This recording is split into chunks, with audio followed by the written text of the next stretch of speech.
The following video contains spoilers for the 9th season of Stargate SG-1 from this time index onward.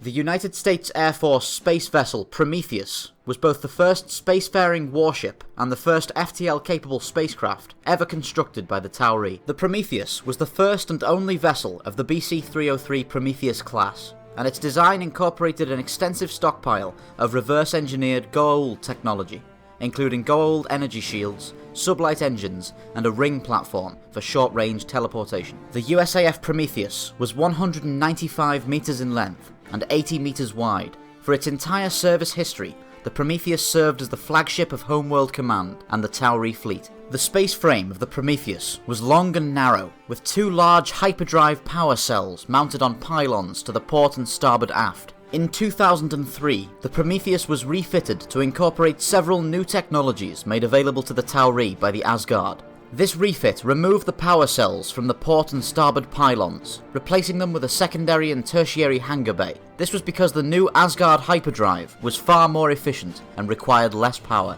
The Asgard hyperdrive was an astronomical improvement over the repurposed Alkesh hyperdrive the ship had used previously, even allowing the Prometheus to traverse the intergalactic void between the Milky Way and Pegasus galaxies in a matter of months, a feat that would previously have taken thousands of years. Prometheus was armed with 24 high-velocity electromagnetic railguns, 12 VLS missile silos, and several Naquadria-enhanced Mark IX Gatebuster nuclear weapons. The ship's hull was made up of an advanced trinium naquadah alloy that was 100 times stronger and lighter than refined steel, and the vessel's launch bays held 8 F-302 fighter interceptors. Following its commissioning in 2002, the USAF Prometheus was placed under the command of Colonel William Ronson.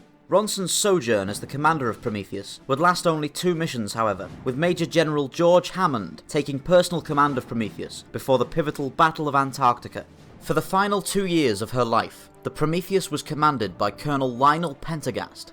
After the arrival of the Ori in the Milky Way, Prometheus was dispatched to the Tegelos system to attempt to disable a powerful satellite-mounted weapons platform deployed by the Ori-loyal Rand Protectorate. Upon arriving in system, the Prometheus launched a salvo of missiles at the satellite, only to find that it was heavily shielded and that their missiles had no effect. Colonel Pendergast then ordered a flight of F-302s to begin strafing the satellite in an attempt to drain its shields, but was interrupted when the platform fired its primary weapon at Prometheus, tearing through the vessel's shields and fully penetrating its primary hull, bringing the ship to the cusp of destruction.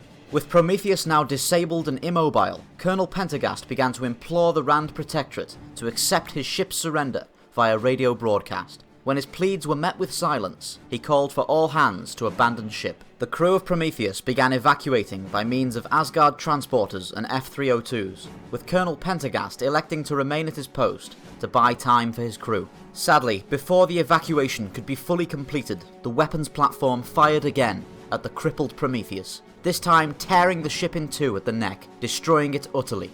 Despite the tragedy, the self-sacrifice of Colonel Lionel Pendergast led to the survival of 2/3 of the Prometheus crew, including 3 members of SG-1.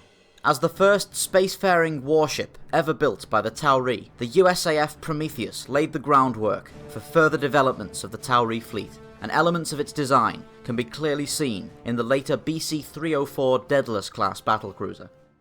Thank you for watching Spacedock. Please remember to like, subscribe and share for more science fiction spacecraft summaries.